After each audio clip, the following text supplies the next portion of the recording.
Hello, Two Soka family. Welcome to another episode of Two Sisters of a Certain Age, Conversations with a Therapist and a Doctor. I am your co-host, Judy Grant, licensed marriage and family therapist. And I'm your co-host, Dr. Sophia Grant, board-certified pediatrician and board-certified child abuse pediatrician. So as always, we are happy to be back with you. Thank you for joining us. Always a pleasure. So before we get into our topic for today, Candy, who's at your house right now? Well, my garage needed cleaning out, and I attempted to put stuff away, and between the outside heat and then the heat that I have, I was just like overcome. So I hired these two high school kids, and in about 15 minutes, it was like 60% better. And I just checked, and it looks fabulous. So they're doing such a great job, and they're so sweet. And I'm just at this point like, okay, since you did that, why don't you wash my cars? Why don't but they're just really sweet kids. So I'm really glad that, they're going to make some cash, and my garage looks fabulous. And right. Yeah. Okay. And, giving back to the community, yes, helping them exactly. out. I mean, they're doing something for you. You get to do something for them. Yeah. And I think you need to write a nice review for them so they can get some more work. Yeah, I would love to. I'll probably do that. Okay. Supporting our youth. Yes. So, Candy, way back in our first season, we had an episode titled Judy's Big D. Mm-hmm. And it was all about my divorce from my children's father and what that was like for me and so on and so forth. Mm-hmm. You also had a big D. Mm-hmm. And we, at the time, I was more prepared to share my story. And today you're saying you're ready to share yours. Yes. And I think it was just a journey even just to get here. So, right. So let's jump in and talk about that, what that was like for you. And just to preface this, the reason that we shared my big D, Candy's going to share hers, is because we know that there are people out there who are experiencing similar things or who have experienced this. And part of this is to let you know that you are not alone right. in this journey. There is a community of us out there. And by us sharing our experience and being vulnerable with you, please know that there are others out there who can be of support to you. And Two Soka is one of those places that you can go for that sort of support. So, Candy, your big D, where do you want to start? Well, I just have to start with when we started the podcast. I knew I would eventually talk about mine, but I wasn't in a place where I felt I could without breaking down and bawling. Now, I may break down and bawl, but I feel like I have enough distance, and I have done the therapy that when I think about the husband, that I'm no longer, I don't have this profound sense of hurt. And I think what was happening in the past is that I would think about what he did and the things that transpired. And then I would just feel so hurt and be like, how could he do this to me? How could he, and now when I think about him, I really don't have any emotion. He's kind of, in my brain, he's turned into a caricature. And so I have enough distance where I can talk about it. So, in a nutshell, I just want to talk about what happened, my journey, all those things. So, we had moved to a new state. I'd gotten a new job. We bought this fabulous house. It had everything that he wanted in it. And about 6 weeks after moving in, he told me he didn't love me and that he was in love with his secretary or assistant. And it came out of nowhere. People, one of the most annoying things that people ask you when you go through, it's like, you didn't know? You didn't, it's such an annoying question. And no, I didn't know because we were making plans for the house and painting and building and, and this Mhm. was a Mhm. house that, uh, it was huge. It was gorgeous. Like I thought we'd be there forever. And within 6 weeks, he left and he left me with the burdens of the house, all the bills. He never paid a single bill in the house. And the kids were in a new school, new state, and I was in a new job. Mhm. So that was devastating. And what I couldn't figure out was like, he said he didn't love me. And I'm like, when did you stop loving me? Because like, you were I didn't have a vibe. I didn't, And so Mhm. that came as a shock. And then that he was in love with somebody else, that was another shock. And yeah, it was really devastating. And I remember I texted him and said, "You've taken away all my choices." And he was like, what are you talking about? I said, I don't have a choice. You can leave, you can stay, you can come, you can go. My choice is that I have to take care of these kids and hold it together. Mhm. Um, I mean, other people maybe would have collapsed and, not be able to manage. But the house that I was living in was a two income house, mortgage and expenses. And Yeah. now it was just one income. And there were humiliations that took place. We were together for 19 and a half years. People used to use us as the standard of a great marriage. They used to use him as the standard of a good man. Is this guy like so and so? Is that, Mhm. like, and Mhm. I remember like maybe just 2 weeks before he left, I was on my back patio. It was raining, and I love summer rainstorms. And then he came out. He said, "Speedy, you want some champagne?" And I said, "Yes." And he poured me some champagne. I'm not a drinker, but I do like champagne.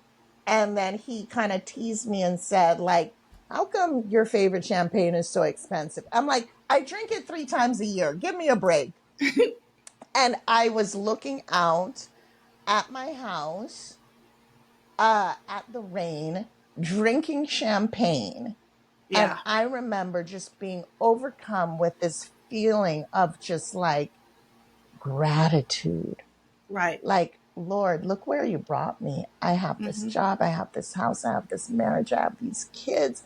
I'm so happy. And then a short time later, he was gone. He said he didn't love me. And Right. I to say I was shocked would be an understatement. It was Mhm. a tsunami of emotion that I was just overcome with. Now, I told a friend, of course, it's like I don't fail at stuff. And I was Right. so embarrassed that my marriage had failed. It took me a lot to tell people, but I told my closest friends. One friend, I called her, told her, and in the course of the conversation, she had made arrangements. She bought a plane ticket. She came out and she spent like a week with me. And then another friend came and spent a week. And of course, we moved to the house, and mummy, mummy kind of came with us and helped us set up and things like that. And so mummy was with us for about 2, 3 weeks. And then he waited until mummy left Mhm. to tell me that he was leaving me. And I called mummy, and mummy had not unpacked. She was gone like a day, and she bought a plane ticket and she came back the very next day. And Yeah. there's no love like a mother's love. No love. And mummy took care of my kids. She was cooking and taking care of these kids. And I was going through the motions, taking them to school and things like that. And I lost 30 pounds because I couldn't eat. And so mommy was there, friends came, people were rallying for me. And I I couldn't, I just couldn't comprehend. Like, I thought, this can't be real. This is just a midlife crisis. He's going to Yeah. come back. Yeah. Everything. This is just, and in my brain, as a Christian woman, I thought, I can't leave him because I need to kind of give this over to God and be in prayer and, pray for him to come back and be be a good wife, still continue. But I mean, the hurt was so tremendous. And when it happened, I gave myself 2 years. Like, okay, I'll let him like do whatever, and I'll be a faithful wife. And in 2 years, he's gonna come back, and we'll get over it, and it will be fine. But then his behavior became so reckless Mm-hmm. that I said, "Oh hell no." I can't, because what if he does something reckless and we're married and then I'm on the hook to pay off damages or somebody's trying to come after me? I'm like, oh no. But then I didn't have money for a divorce. I thought about selling the house, but the house was worth less. And by the time I paid costs, I would have to come out of pocket to sell the house. I thought about moving back to California. There were no child abuse jobs. So I just had to stay put. Kizzy. Kizzy means stay put for all of those people. Flashback to roots. Mm-hmm. I had to stay put. And so I went through the motions of work and motherhood, and I'm grieving. And I would, like something would happen, and I'm like with him, and I'm like, oh my God. And I just felt like, okay, this is crass, but I'm like, imagine something sacred, a church, and you smear excrement, feces all over the wall. And then somebody comes in and wipes it up. But then there's still the stink. And the Mm-hmm. stink kept on coming back in forms of insults to me. Uh, my bank account was hacked. Um, he's talking to me about the life he's building with this woman. The woman calls to curse me out. Mm-hmm. Um, just like all of these things. And I'm trying to be dignified. And I lost my dignity. And so he left at the end of July. And then September, he came to collect his stuff. And I just couldn't believe it. Like, I couldn't believe he had moved on, etc. And I like he got in the car and I was like, when did you stop loving me? Tell me when. And I was demanding. And then he became irate and he got out of the car and I followed him. And then he started calling the police. And I was just crying in a ball in front of my house. And thank God mommy was there. And mommy said, mommy, she's, mommy came out. She said, get up right now. You're the only black person in the family. You can't be here crying in front of your house. And Rupi, our brother, was there, and Rupi came and collected me. And I was just in bed bawling. And then mommy came, and then I was in bed, and my mother slapped me with reality. Candy, him no want you, Candy. Candy, him no want you. And I was thinking, how is this woman so cruel? Why is she telling him no want you, him no want, Candy, him no want you?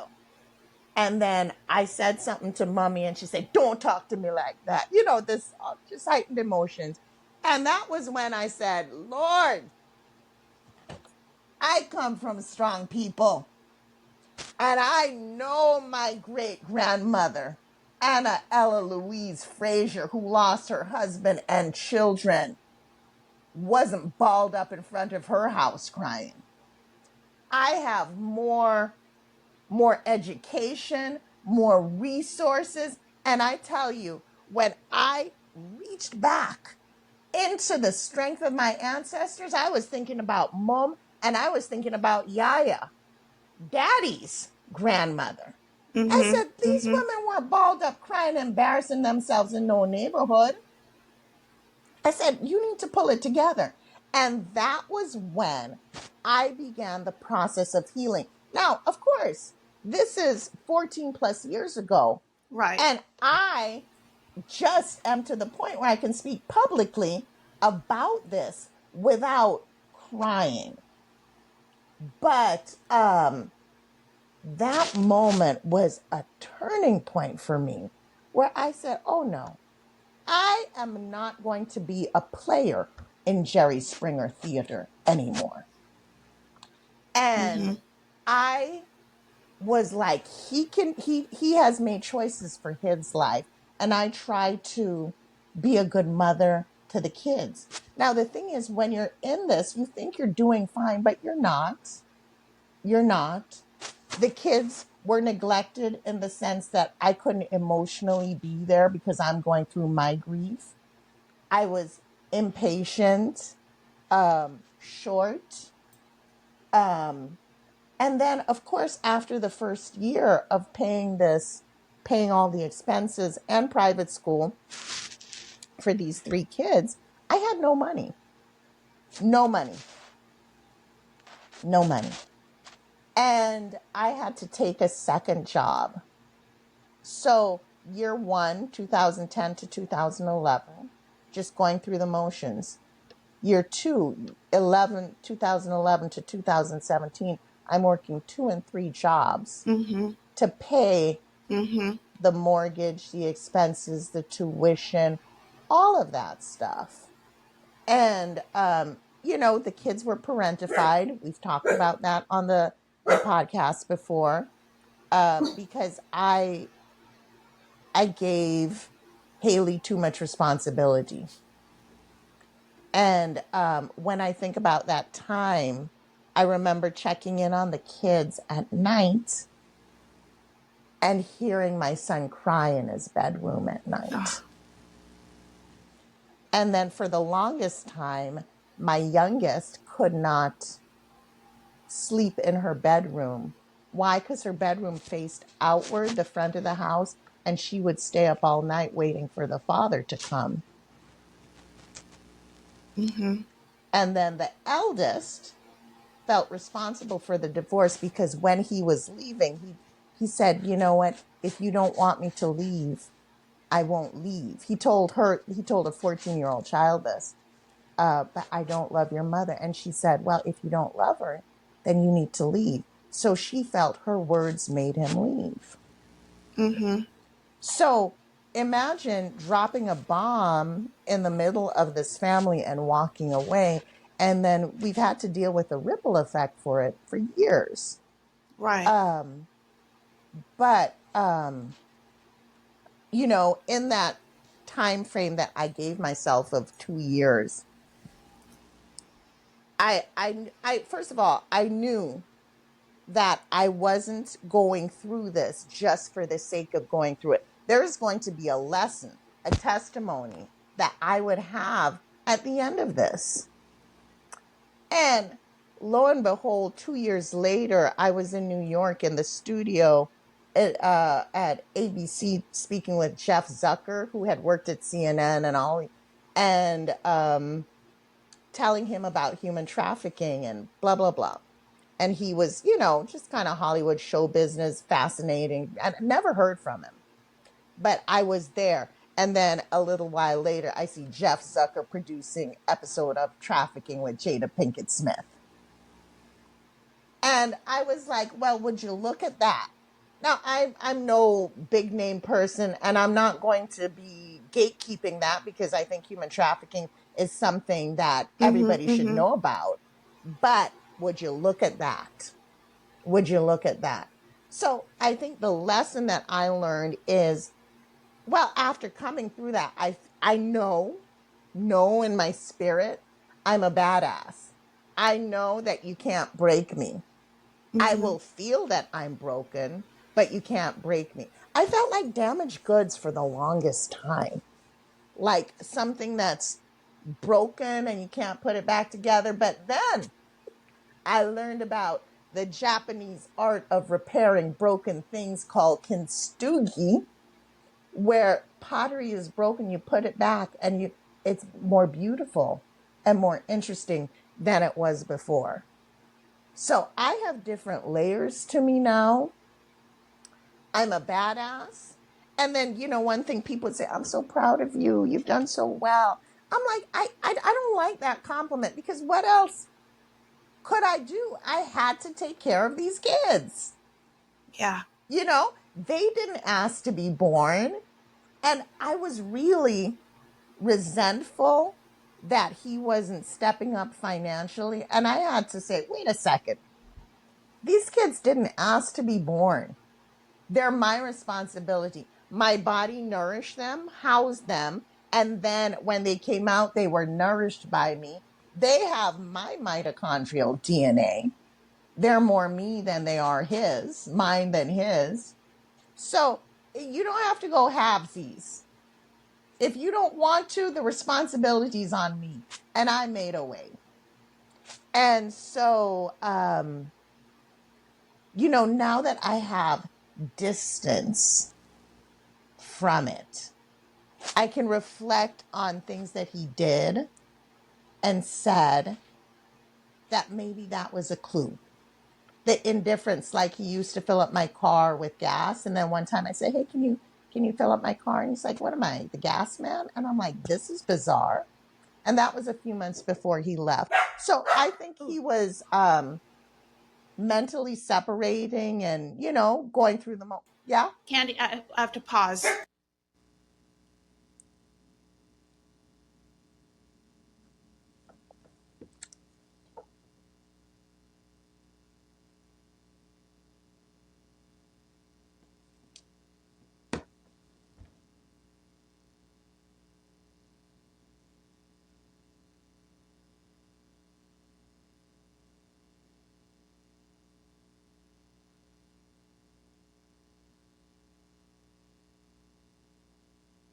Okay, sorry about that. Yeah. So I think he was mentally separating and maybe he had been doing that for a long time. But coming out of that now,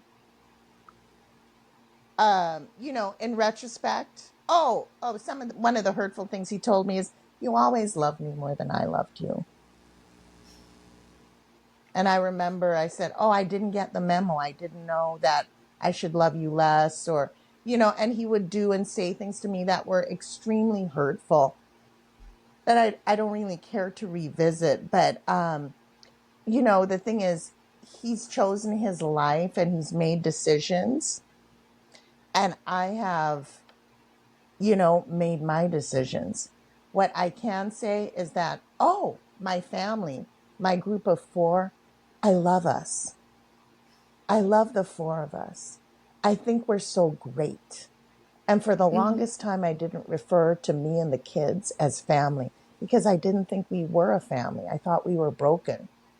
And what my son pointed out is he said, Mommy, it's not bad. It's just different. And I was like, oh my gosh, he's so right. He's so right. And I can tell you that here at my 58 years, I'm so happy. I really am happy and I'm content. And then one thing, there were funny things that happened. Like when he was leaving, I said, the work that I do, I can never get married. I can't bring another man into this. I'm going to be terrified the kids are going to be abused.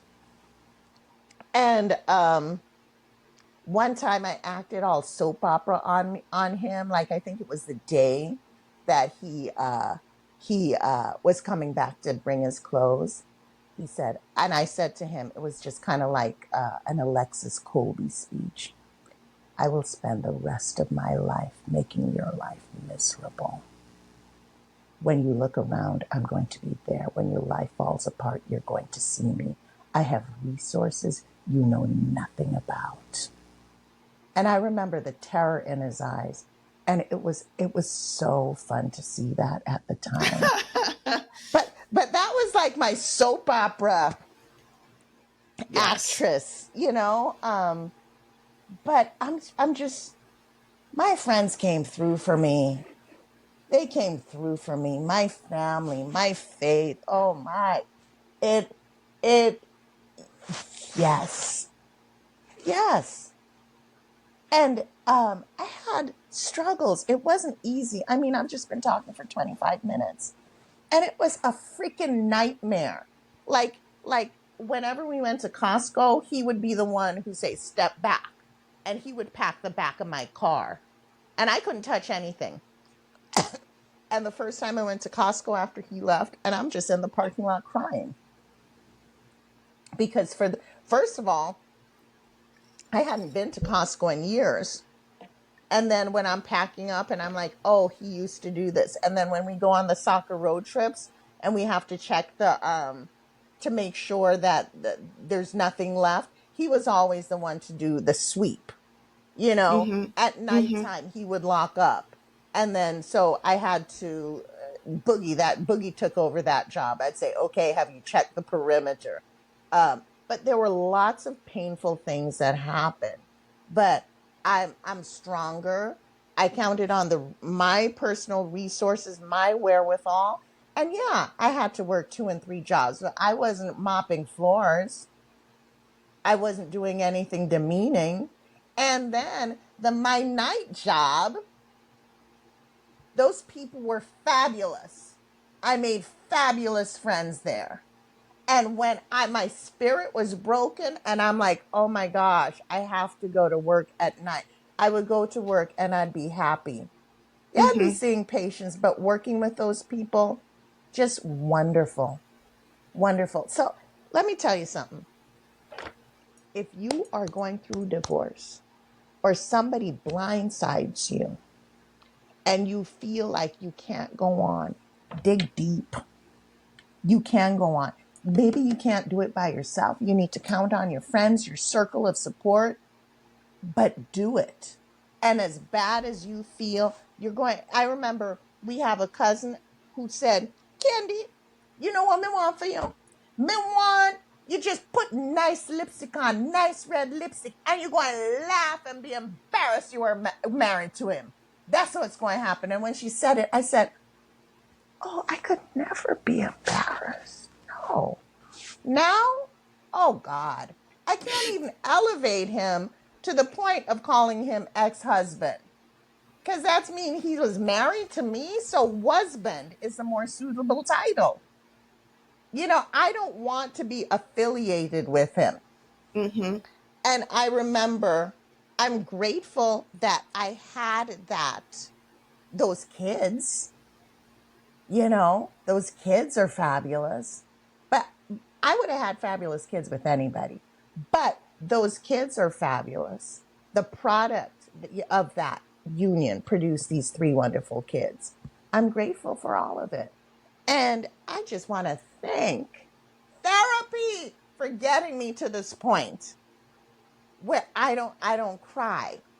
He's he's a cartoon character to me now, distorted. And I don't want anything from him. I don't It's difficult to think the man with whom you were for, close to half my life at that point. I don't ever need to see him for the rest of my life. I'm good with never talking to him, never seeing him. We did not co-parent. He was not active. I did it. Oh, so I was talking about when people say I'm proud of you. I didn't have a choice. I didn't have a choice. But I have good kids and we have honesty, we have openness, and I'm not grateful for the pain, but I know this sounds really simple. I know I can do hard things. I know it's in me. So, okay, so the husband leaves you, you manage your kids, you're at this job, they don't treat you well, you leave, you get a job as chief of medical services, you put your kids through college. That's hard as hell. And I did that shit. Mm-hmm. I did all of it. And I thank God for mommy and daddy telling us about our ancestors so I could tap into that source. And I just feel wonderful. Hold on, hold on.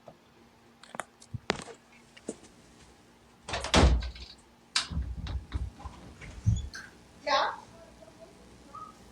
Oh, really? Oh, okay. You know what? If you go around the back, there's another hose at the back of the house. You can wheel that one out. And then if you could just take that hose off and put it in the trash. Okay, thanks.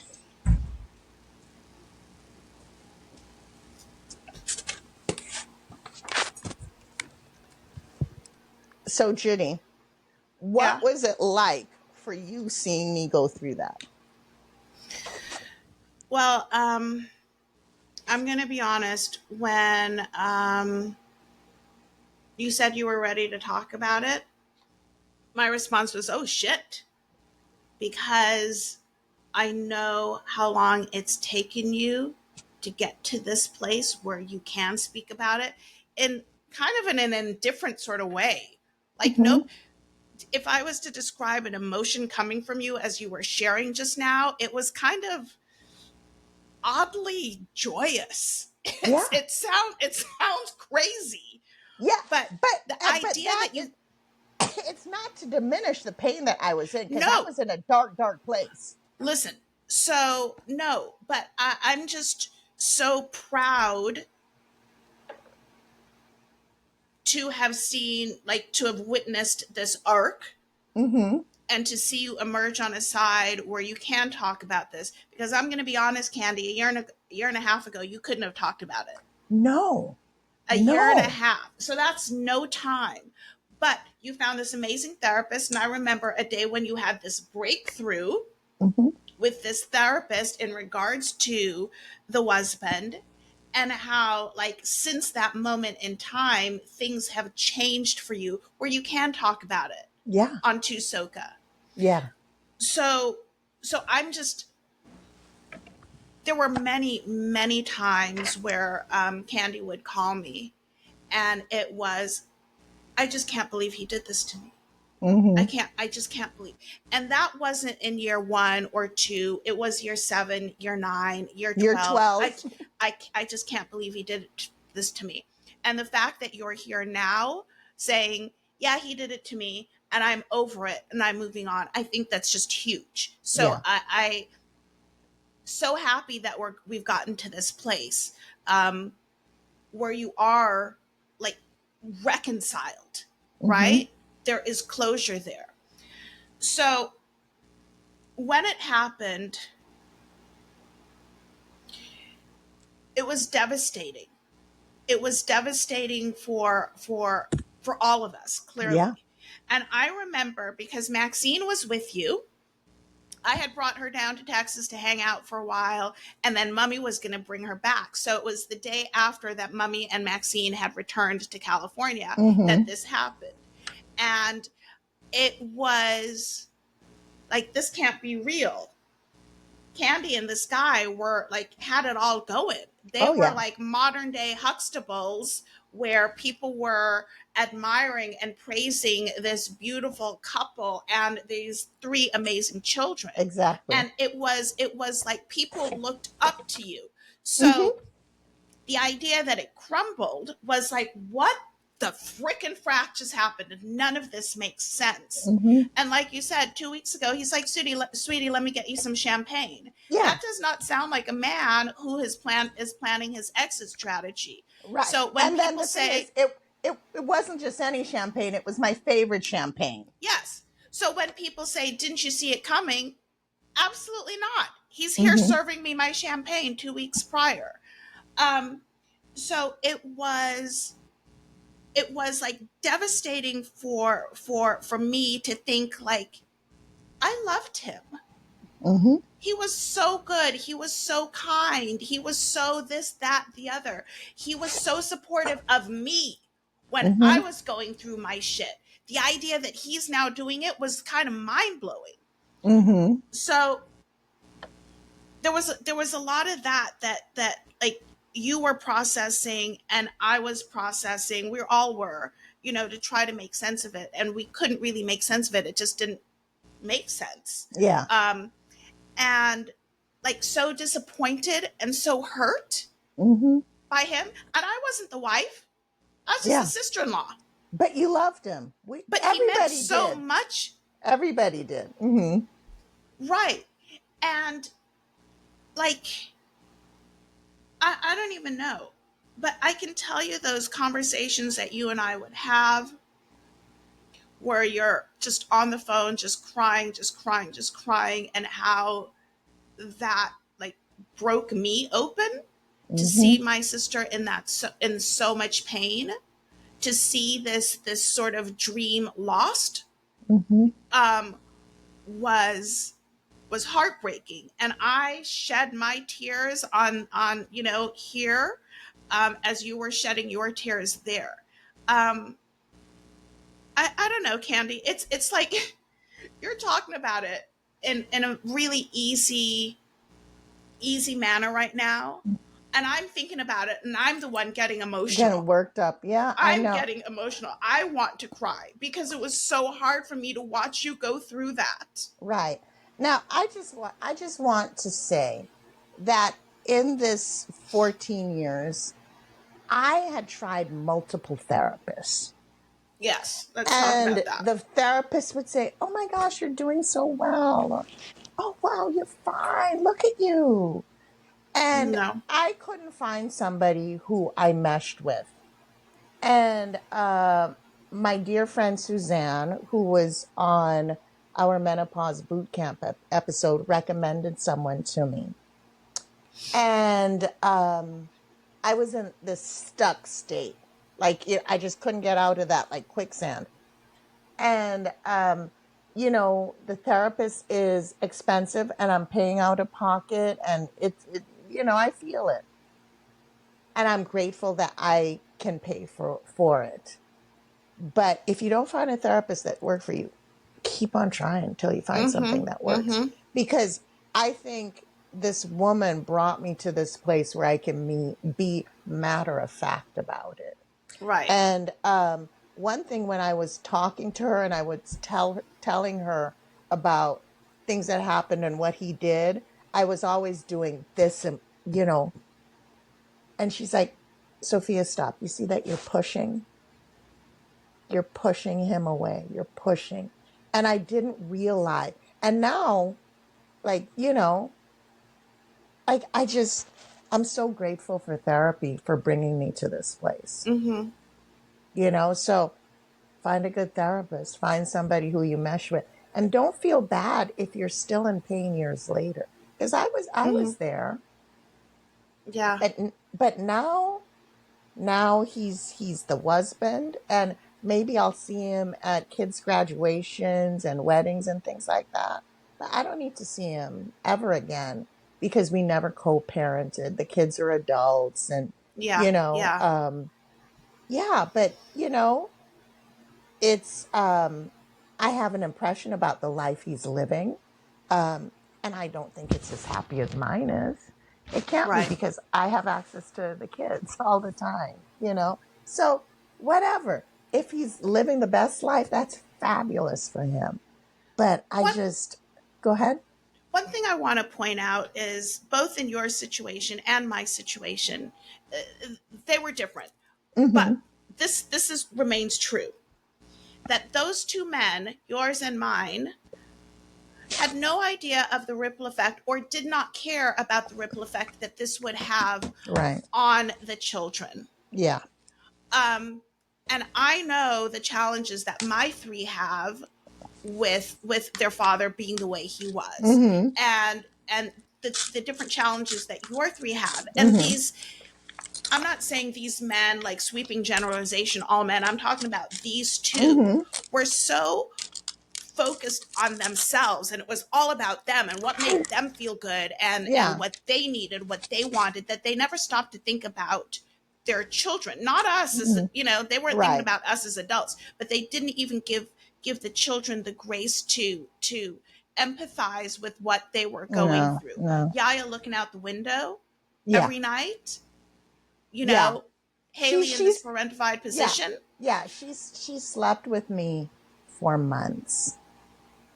And I didn't, it's only later that I find out what the reason was. But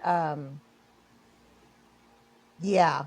The only time I ever quoted Dr. Phil is you can't make sense out of nonsense. Because I was trying to rationalize, figure out what happened. What, this makes no sense. What, Right, it right. doesn't have to make sense. Yeah. Then I said, well, I think the reason why he left me is because he was strong and knew I could hold it together. No, even if I crumbled, he would have left. He Yeah. left because he wanted to leave. He didn't think about me and my strength. No. So, when I finally got the finances together, he was served with the divorce on Valentine's Day, um, Candy, 2000, I want, 2011. sorry to Yeah. interrupt, but Or when was, I can't remember. Mhm. I have to ask, when you went in for like the divorce decree, just tell everybody but what you were wearing, because I remember this Yeah. perfectly. I looked like a dominatrix.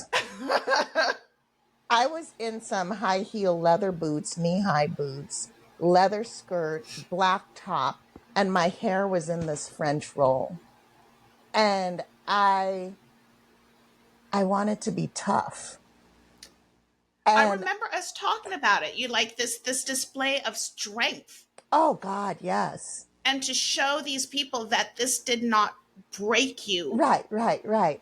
And and then I got to the divorce, and and the judge was a woman and asked, "How are the kids doing?" I said, "They're doing good."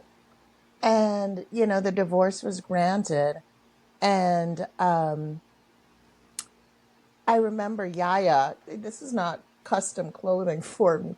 Yaya said, "Mommy, why are you dressed like that?" And Yes. I said, "I wanted to be tough." And Yaya said to me, "Mommy, you already are tough." Oh my gosh. So, Oh I my mean, goodness. these kids. So, yeah, I've had, and then, another funny thing is when we were, the divorce, and the divorce cost me thousands and thousands. I paid for my Thousands divorce and on credit thousands. cards. Me too. Um, uh, um, we were in the attorney's office, but in separate rooms with the mediator going back and forth. And the his person, lawyer, whatever, was asking for 40% of my 401k. And I said to the mediator, "I will go to jail. I will set myself on fire, but he's not getting a penny of that." And the guy's like, "Okay, so that's off the table." I said, "Yes, it is." So, as horrific as it was, I'm grateful for the strength. I'm grateful that mommy and daddy laid the foundation for me to Mm-hmm. be strong. I had the Mm-hmm. education. I, I had the framework, Right. you And know, like you said, like I good mean, bones. Like when they talk about a house, and I had, maybe you can take everything out, take the runes out, but I had the good bones to yeah. pursue, persist, and thrive. And I was thinking of, and you said this before about you had the resources. Clearly, you're an educated woman with a wonderful career that was able to say, okay, well, this is not enough. So I have the resources to get a second job Mm-hmm. that will help to afford this life Right. for myself and these children. And a lot of people don't have that. right? No. A lot of people don't, and their struggle is going to look different than yours, different from mine. But thank the Lord that you had that to be able to rely upon. I know Yeah. that if, even if today, if I said, oh, I can get another job, I can get another job tomorrow because I've got that education, that career. So I'm grateful that you had that to help to manage, and take care of the house and take care of the kids in a Yeah. manner that was comfortable for Yeah, everybody. and I was always I always knew how blessed I was. I was always grateful that I can get a job, grateful that the people I work with were at the night job. They were so kind. Right. Grateful that my kids, were doing fine. Um but I mean, it's yeah, I was going through it, but I was still grateful for so many things. Yeah. And, Yeah. we've got 6 kids between us, Mhm. and they all have their daddy issues. Yeah. They all have them. But I know in my heart, for me, and you've said it here, those kids gave me the strength I needed. And I know Mhm. they gave you the strength you needed Oh, to yeah. get yourself out of that bed and to do what you need to do. Because Mhm. we didn't have a freaking choice. I Yeah. mean, I think there probably are folks that are just like, I can't do it. I give up. I'm done.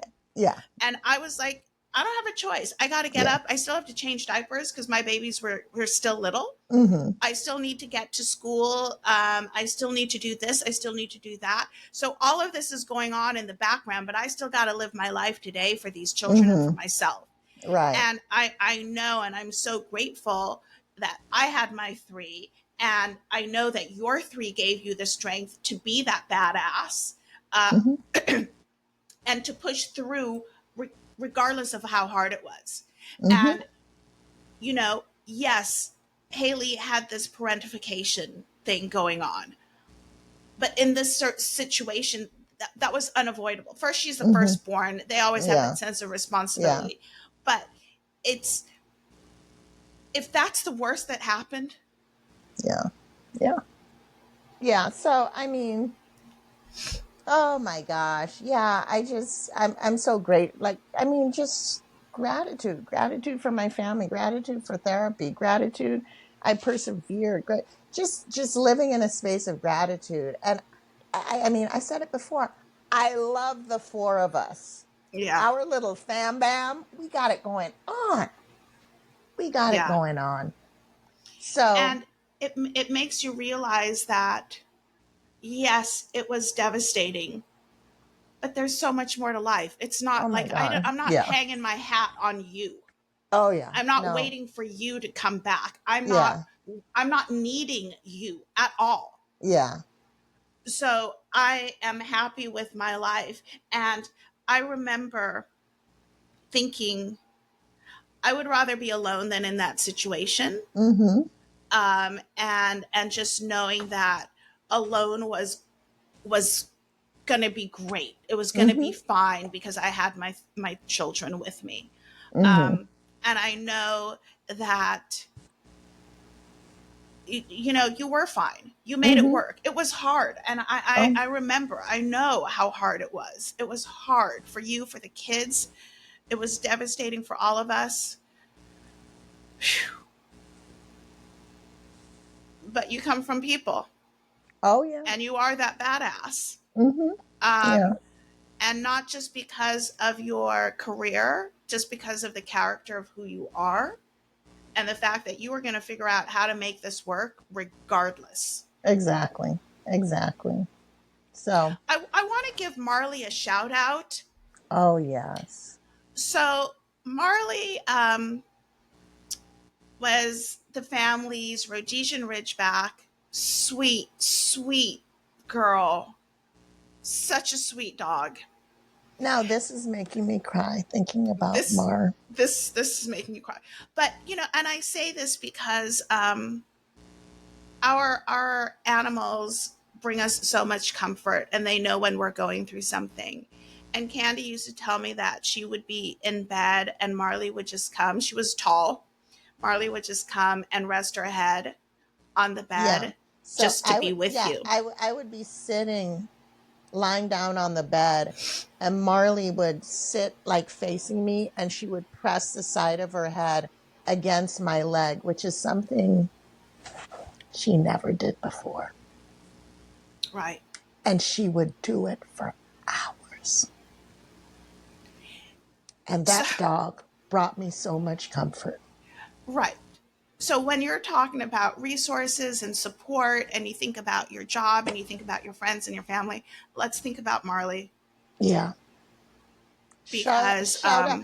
Oh, you know what? Another thing. Like when I was married, she had the family name, the husband's name. But then when I took her to the vet, I changed my dog's name to Marley Joy Grant. there you go. Yeah. Yes, there you go. Name change. Mm-hmm. Um, I'm just glad to have been a part of that journey, to have Mm-hmm. witnessed that and to have supported you however I could, whenever I could. I remember times that you would call me and I would ask, and I was still a new therapist, right? Pretty new. Mm-hmm.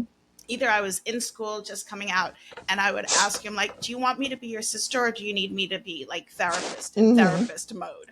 And Mm-hmm. but we with an understanding that I cannot be your therapist. Mm-hmm. And because there's sometimes you just needed to vent, Bent. Mm-hmm. and then Yeah. other times you needed to think of like, okay, what can I do to Mm-hmm. help me in this moment? Yeah. So I would share what I knew in regards to, that therapeutic piece to the best of my Mm-hmm. ability. But then I would also just hear you. Yeah. Yeah. Yeah. You Yeah. know So what? This wasn't as hard no, it as I thought wasn't. this was going to No, be. it wasn't. It wasn't. And I think when I told you I could talk about it, you're like, really? But I'm at a place of indifference toward him, and Yeah. it feels really good. Okay, I'm going to be really petty for a second. Oh gosh.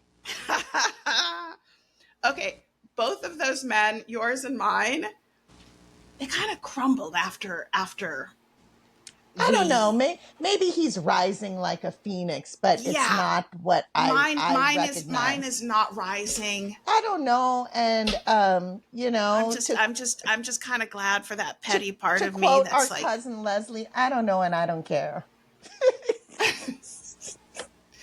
oh my gosh. But I think I heard many years ago, the best revenge is living well. Oh yeah. And that's what you're doing. That's what I know I'm doing.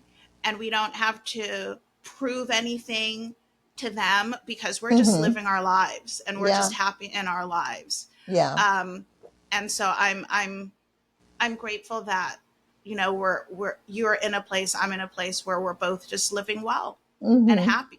Yep. Yep. Yeah. So, thank you Yeah. so much for listening to this episode of Two Soka, Two Sisters of a Certain Age. You know what? If you're going through something hard, dig deep. Dig deep. You Don't have the do it in strength. isolation. Count on friends, family, faith. And you can get over it. You really can. You really can.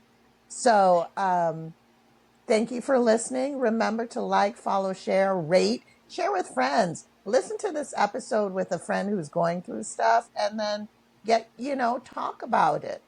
Send Mm-hmm. us your questions at Gmail, tusokapodcast@gmail.com. Follow us on Instagram, Two Sisters of a Certain Age. We're on YouTube as Tusoka. But thank you so much for listening, and thank you for being an audience where we can share freely. Yeah. Thank you so much. Thank you. Till next Bye. time. No longer network.